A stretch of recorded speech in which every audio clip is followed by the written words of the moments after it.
Hello and welcome to another captain video and podcast from Fantasy Football Scouts. Is it Salah again to captain, or dare we be different and go for a defender? My name is Joe, and joining me to discuss the best armband candidates for Gameweek 13 is Fantasy Football Scouts Tom Freeman. Tom, welcome. How are you? Yeah, good. Thanks, Joe. I was up at Villa Park at the weekend, so obviously pleased with how that went. And it was a disaster. What are you talking about?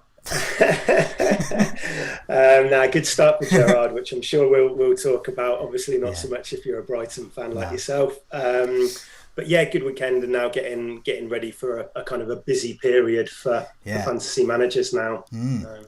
Yes, definitely. And before we look at the main candidates for this week and also discuss the chance of captaining a defender, I understand you've got a few words to say about a Fanteam. Yep. So they have just launched their second half of the season game this week, which doesn't start till the 14th of January. So you've got plenty of time to tinker.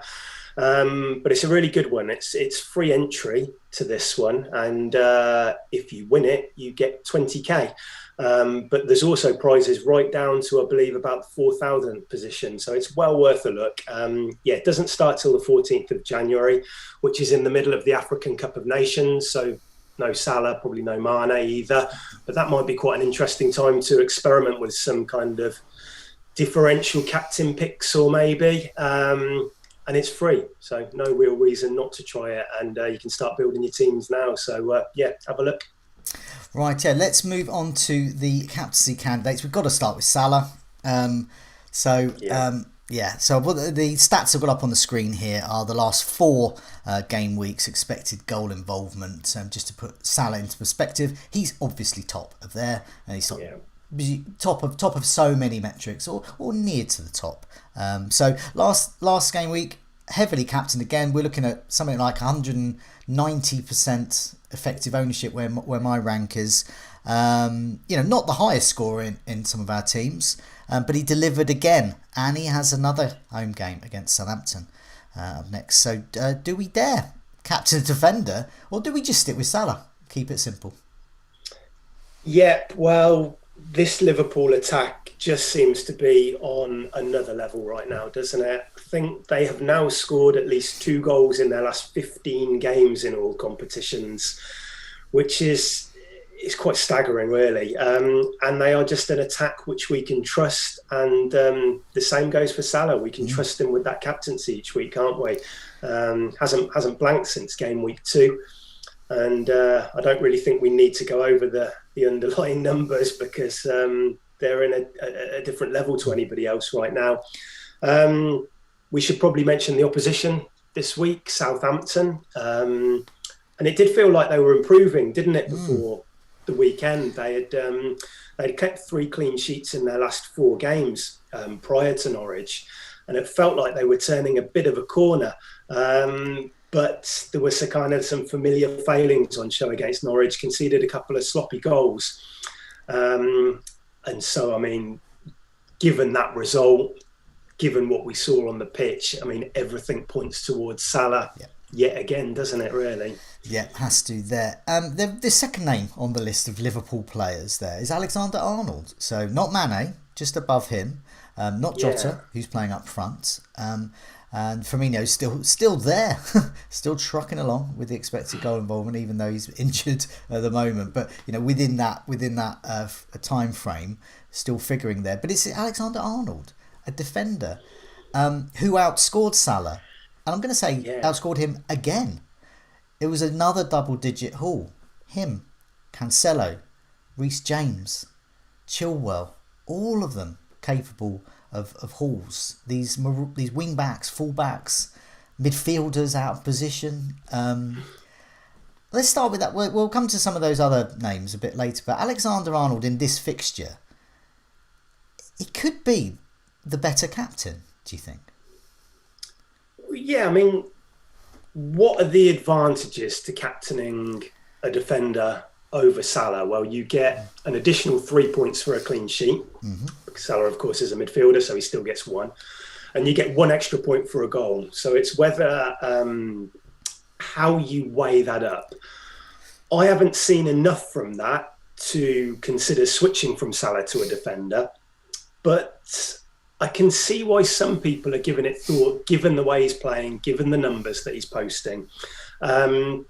If I was going to do it, I would personally pick a game probably against that kind of group at the very bottom of the table. And by that, I mean the Norwiches, I mean the Newcastles, that kind of thing. Southampton obviously lost against Norwich, but it still feels that they're a level above that kind of group there.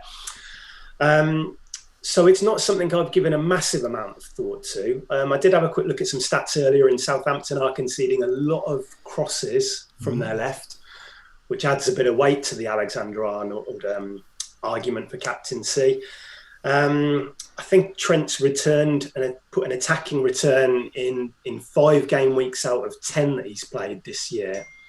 So you really need that clean sheet to make it a worthwhile move, because he's not going to get as many attacking returns, obviously, as Salah. Yeah. So you're going to need that clean sheet. So it depends how you view that Liverpool defence. It depends how you view the attack of Southampton as to when, but because he needs really that clean sheet, I think, to keep up with Salah.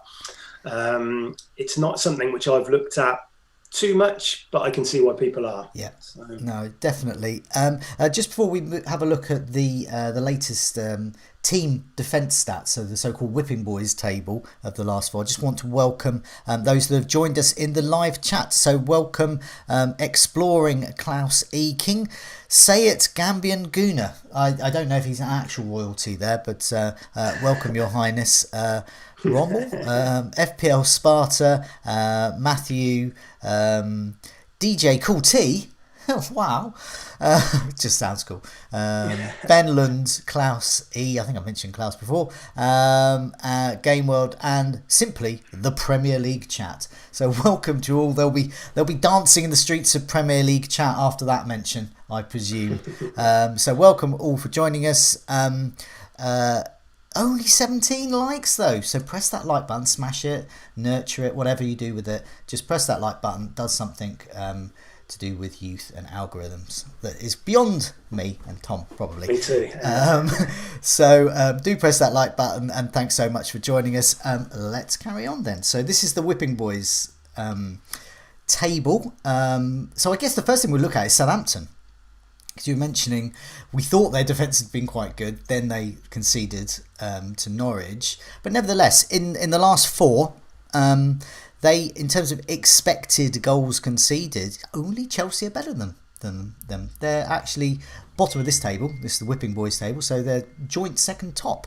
They're clean, couple of clean sheets there.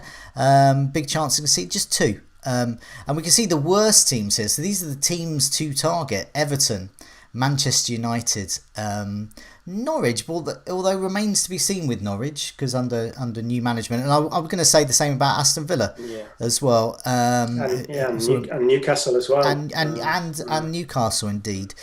So luckily Newcastle do have a manager who's not renowned for his clean sheets, so it could actually be even worse.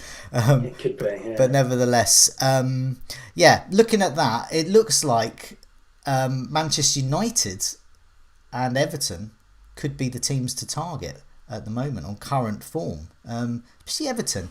Manchester United have a sort of an interim to the interim caretaker manager.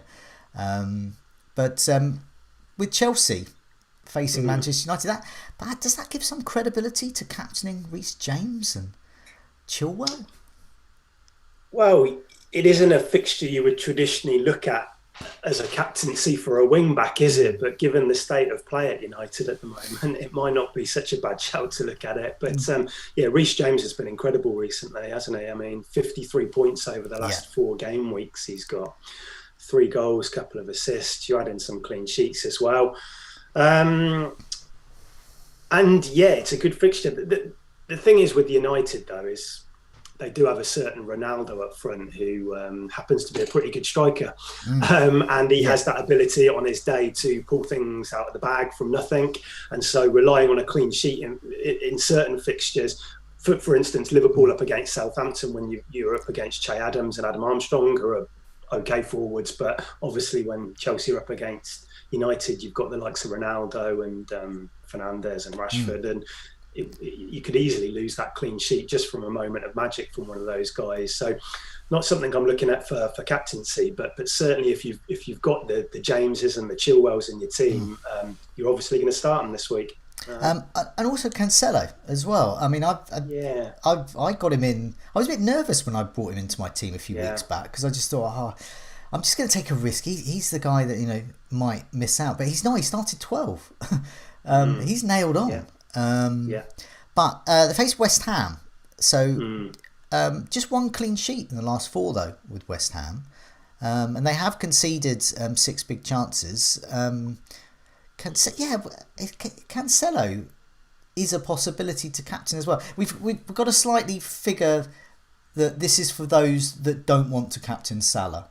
Who else you're looking for? So Cancelo, I think, would be quite high up still, even if it is West Ham. Do you think? Yeah, I mean he's taken more shots than any other City player this season, which is kind of crazy stat, isn't it?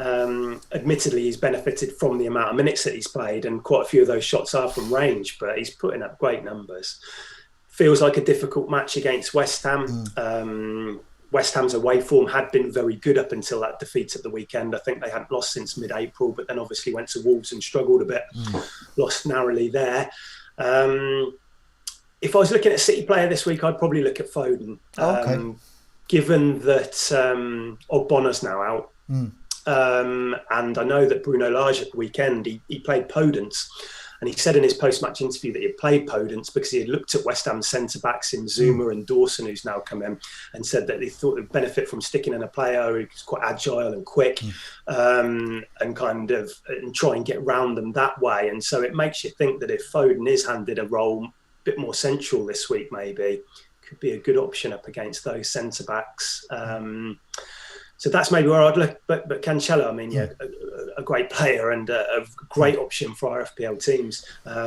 City, don't know what you think, Joe. I'd probably rank them as the best defence in the division. Yeah. So if you're targeting clean sheets, that's where I'd look. Obviously, Liverpool and Chelsea are great as well. But the very best, the very top level, I'd probably say is City. Seriously considering getting Ederson in, which goes against all my thoughts of structure, and this is something probably for the Scoutcast, not the captaincy. But if you want to get to tap into that clean sheet potential, Diaz, Laporte, Stones, there's rotation going on there. Cancelo is the one to get, and if you want to get a bit more for that clean sheet, it's going to be Ederson, really, I think. It feels like you need to double to benefit from it now because everyone's going to own Cancelo. Not one I've looked at for captaincy again with Cancelo.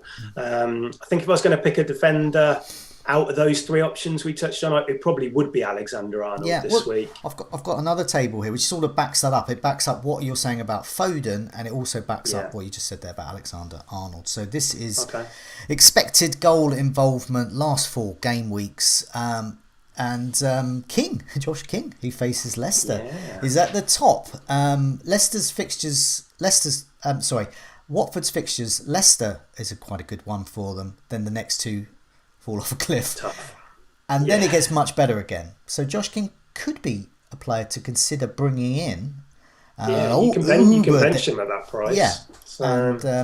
But nevertheless, he's at the top there. Underlined Salah, expected goal involvement. He's second there with expected to be involved in just under 4 goals. And he scored 4 goals.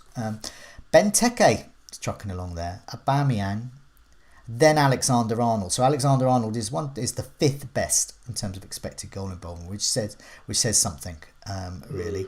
You've got a few like Mane, Saka, Trossard, then your man Foden that you mentioned here. And this is why if you're going to back someone who's expected to be involved in goals from Manchester City, Foden on paper would be the one there. And Bowen is there, which underlines...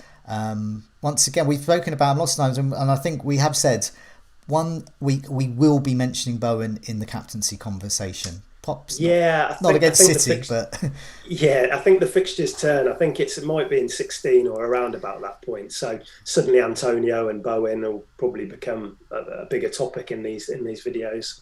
Yeah, definitely. I've got another table here as well. This is one of my own tables of attacking defenders. So once again, for those that don't want to captain Salah this week, These and considering a defender, these are the best ones. So expected goal involvement: Alexander-Arnold top, then Reece James, and then Cancelo. Reguilon at Tottenham. He did indeed score, and he has spoken about that he's been told to score and assist. So interesting.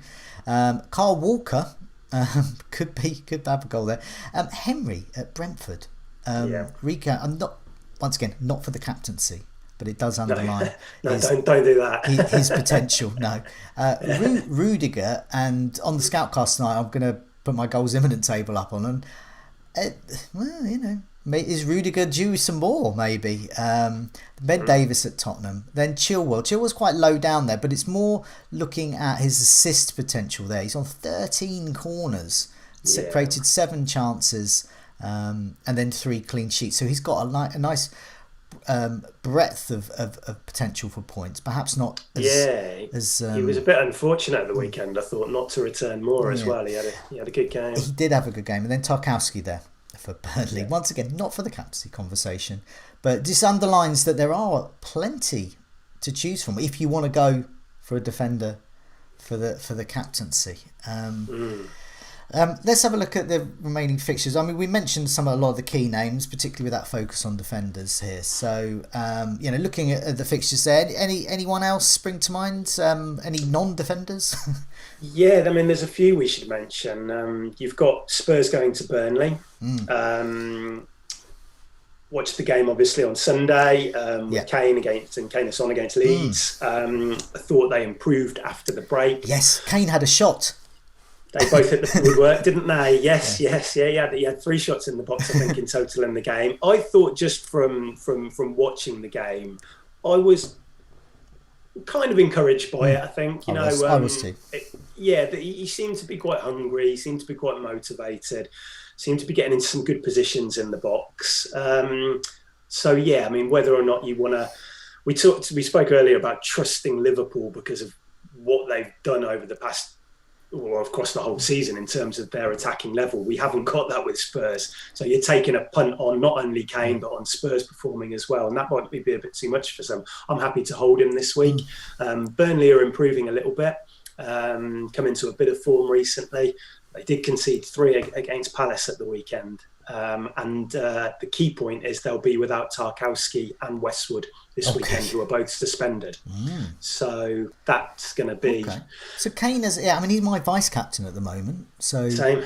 It sounds like for your team as well, with mine, he is, I believe, in my team, the second best option. And that's ahead of Alexander-Arnold. I can't quite bring myself personally to captain Alexander-Arnold.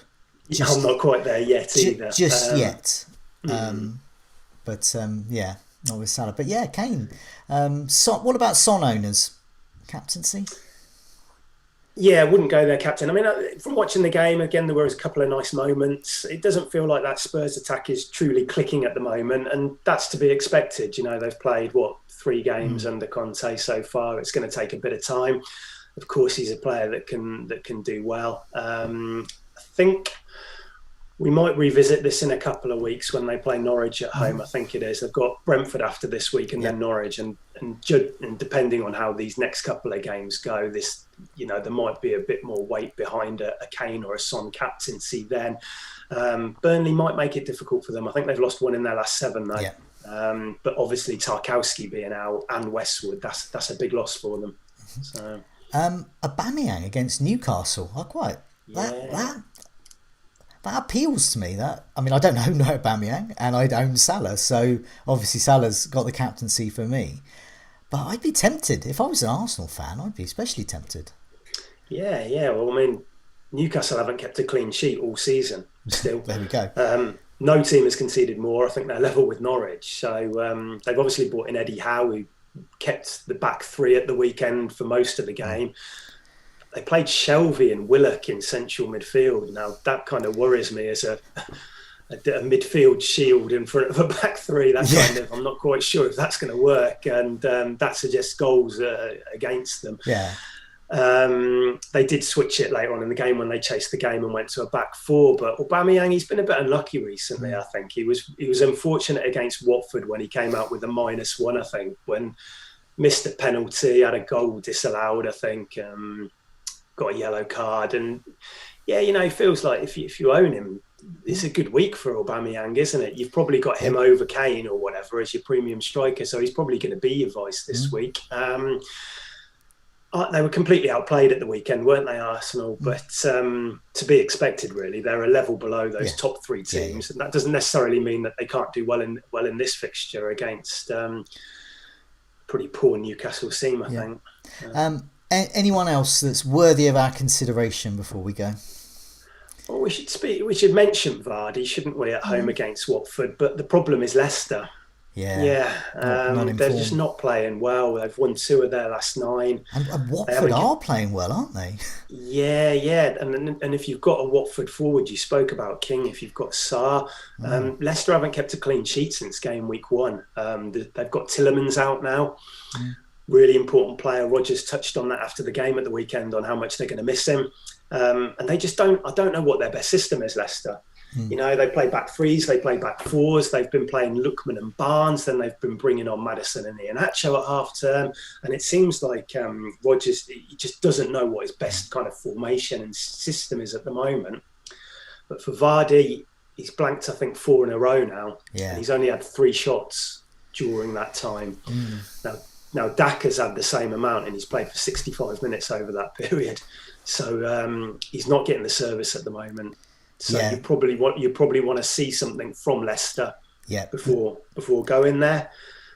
Better option might be Jimenez, maybe at Norwich. That looks a good call, actually. And Pukki, indeed. The only thing against Pukki is that it's Wolves' defence. I like the look of Wolves' defence. Yeah, they're doing pretty well, Wolves, at the moment, aren't they? Trossard v Rafinha for the proper barrel scraping stuff. Trossard could be there. Rafinha, if back, could be. But they can't. They looked a bit blunt. They looked a bit blunt at the weekend, Brighton. At Villa, they didn't carry much threat, especially when the wing-backs came off, and they struggled a bit in that area. Maupay came on.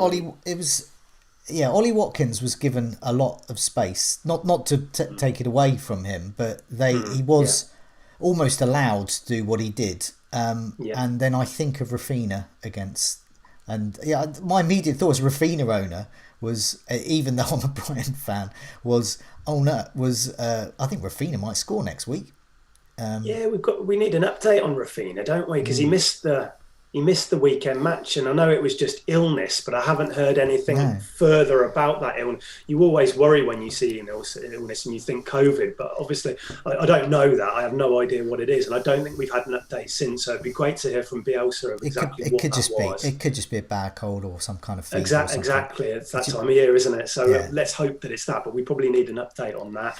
And then, we spoke about Everton, or you saw them in that table. They're struggling big time at the moment. They've got a lot of injuries.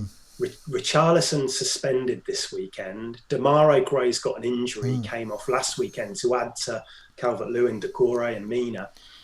And yes, suddenly if you own an Mbeumo or a Tony, obviously not a captain, but probably quite good options this week, given those injury problems and suspension issues at Everton. Definitely. We've scraped the Tony barrel for this one. Obviously Salah, but as the title of this video and podcast shows, that we are starting to think about captaining defenders, and these defenders that we're talking about, the likes of Alexander-Arnold, Cancelo, Reece James, Chilwell, they are behaving like captains. And so perhaps we should be treating them like captains going forward. But in the meantime, Tom, good luck with your decision once again to captain Salah. Good luck with the rest of your game week, and we'll see you again next time. Right, thanks, Jane. See you soon.